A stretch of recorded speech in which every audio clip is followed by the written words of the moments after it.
much for joining me for part 3 of my College Girl Beauty series. In case you haven't kept up with this one, the first video I did was on some storage ideas for storing makeup in a small space. I also did one on a really fast, like getting ready for class makeup routine. And this one is my going out makeup routine, something that would work for, you know, a party or a social event or just going out with friends and stuff. I saw Carrie Underwood's look for the Grammys and I was really a little bit inspired by that. I'm not saying I'm going exactly after that, but with a light lip, some kind of flirty long lashes here at the ends, and just sort of a neutral eye. That's kind of where my vision was for this a little bit. I wanted to consider with this video using a lot of low-cost products, minimizing the amount of products I was using, and also minimizing the amount of tools. We are going to be doing, like, for example, this eye look mostly with sponge tips, and if you're kind of trying to round up your brushes, get a powder brush, a blush brush, and a brush you can use like as an eyeshadow blending brush, and that's all you need. So to start off, we're using one of my all-time favorite foundations, and it's Revlon Colorstay. I use this because it's got wonderful staying power, great coverage,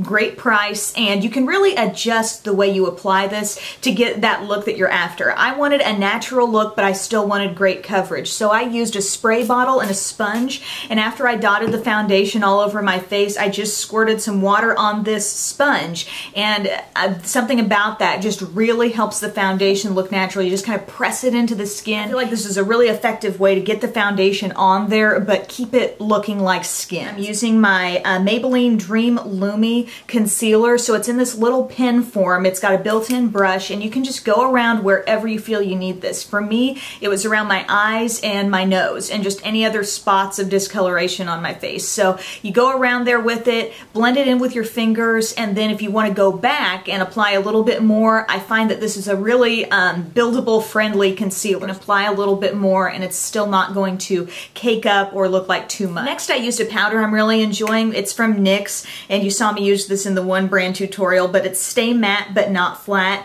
It's a powder foundation. I applied it with a brush just over the top of everything to really set the look. I love that this kind of enhances the staying power, but at the same time, it doesn't look like a powder mask on your skin. Something about it just has the right look and it keeps everything looking really fresh. This is kind of, you know, just if you want to do it, go for it. If not, that's fine too. But I used my Rimmel Natural Bronzer in Sunlight. It's a pretty light bronzer. It's matte, and I just went all over my face with this. Now we're going to get our blush brush out, and I'm going to my e.l.f. Studio Blush and Bronzer. This bronzer is a little bit deeper, so I like to use that to create a little bit of contour with my cheeks. I also go down under my jaw and around my forehead as well. Something I've been noticing lately is anytime I watch American Idol, I feel like Jennifer Lopez just has wonderful contouring always around her forehead. That area is never not contoured and bronzed up just a little bit. Not only can that minimize the look of a large forehead, but it can make your makeup look really natural, fading right into your hairline. So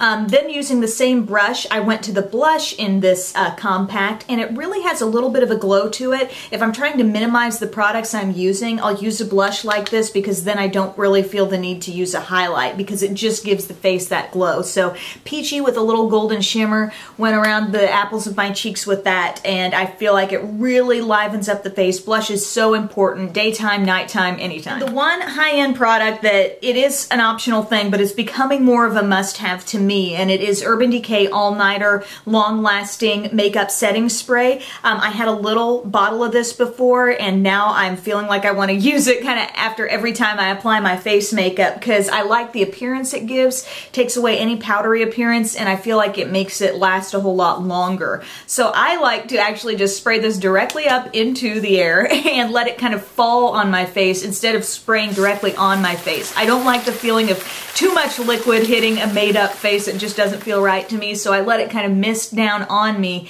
and I feel like that way it's never too much product. Moving on to eyes, we're going to prime the lids with NYX HD eyeshadow base, so just dab a little bit of that all over. For a lot of my eye looks, I feel like I tend to fade from light to dark, going, you know, left to right, let's say. But for this, it's gonna be dark to light from the lash line up, okay? So the darkest parts are gonna be close to our lashes. So I'm gonna take a sponge tip applicator and go into this palette with the black, and think of just putting a thick line, basically, along your lash line. I mean, just real smudgy, doesn't have to be precise, just lay it down there. And also using a sponge tip, we're gonna go to this brown, which is a nice kind of cool brown. I really like using this shade because I don't feel like it screams brown, it's just kind of neutral. And then sort of overlap the black a little bit and take that up almost into your crease. And then you can grab your crease brush and go into that same brown, and this is gonna diffuse it a little bit and work on the blending a little bit into our crease. So just kind of go back and forth and really get that color blended out nicely. Using the same crease brush,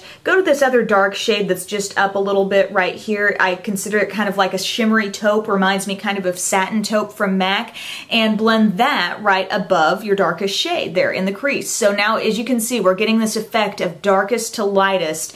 And then for our ultimate lightest shade, our highlight, I'm just blending between these top two colors. One's a little more golden, one's kind of like a really light white color. Just blend between those two and take it right under your eyebrow. Something that comes with this palette is an angled sponge tip, and I like using this for under the eye area. So we're going to go into the black shade and really lay it down on the outer corner. The first place you put a sponge tip is always where the most product will go. Same goes for a brush or any kind of applicator. So we want the most product on the outer corner, and then you're just going to kind of pull inward, and you know, whatever's left will kind of smudge in, and you're not going to end up with too much product, but you're going to have a nice amount of depth there under the eye. Then I'm taking the black liner from the Nude Eyes trio of liners. Really nice, soft, long wearing black pencil liner, and so I'm going to go on my inner rim with this, and I'm also going to kind of intensify the area right where my lashes are growing out, kind of getting right in between the lower lashes there on the outside and deepening that up a lot. And on the upper lash line, I'm using my CoverGirl Line Blast 24 Hour. This is in the black,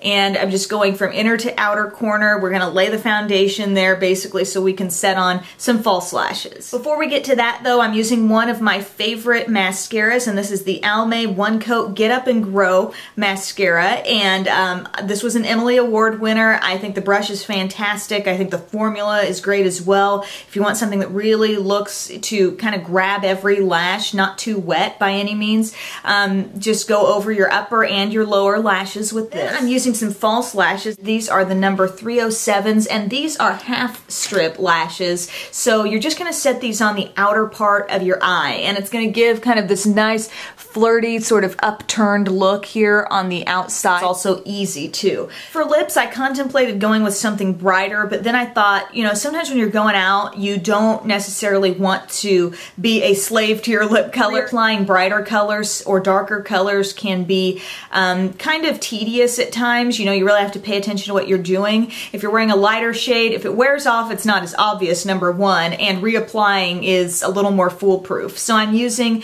my Wet n Wild MegaSheild in Birthday Suit. I love this color. It's kind of just a sort of a goldeny toned metallic a little bit. I talked about this as one of my favorite hydrating lipsticks as well in my last video, so definitely a recommended product there. And then you're all done. You're not using a ton of products, you're not using a lot of money, and you're not using really a lot of skill, to be honest. This was an easy makeup tutorial, and it's something that can kind of be a go-to look for you when you're going out. That's why I really wanted this to be a neutral eye look that would go with anything, so it's kind of like, when in doubt, what can I do? All right, these products will work. You know what I mean? So for all you college girls out there, for all you moms or high school girls or whoever wants to use this look, it can work for tons of occasions, tons of people, but I thought it really fit into my College Girl Beauty series. As far as my hair, by the way, I just put in some hot rollers and a little bit of hairspray and kind of shook out the curls, and then I didn't even attach anything back here. I just took the hair and basically took it around this shoulder so it looks like it's kind of a side swept look. So if you're wondering how to do that, very easy, not a problem, very quick. So thank you again so much for watching. I hope you've been enjoying this series, and let me know what other kinds of videos you want to see. Hope you all have a great day, and I will talk to you again soon. Bye.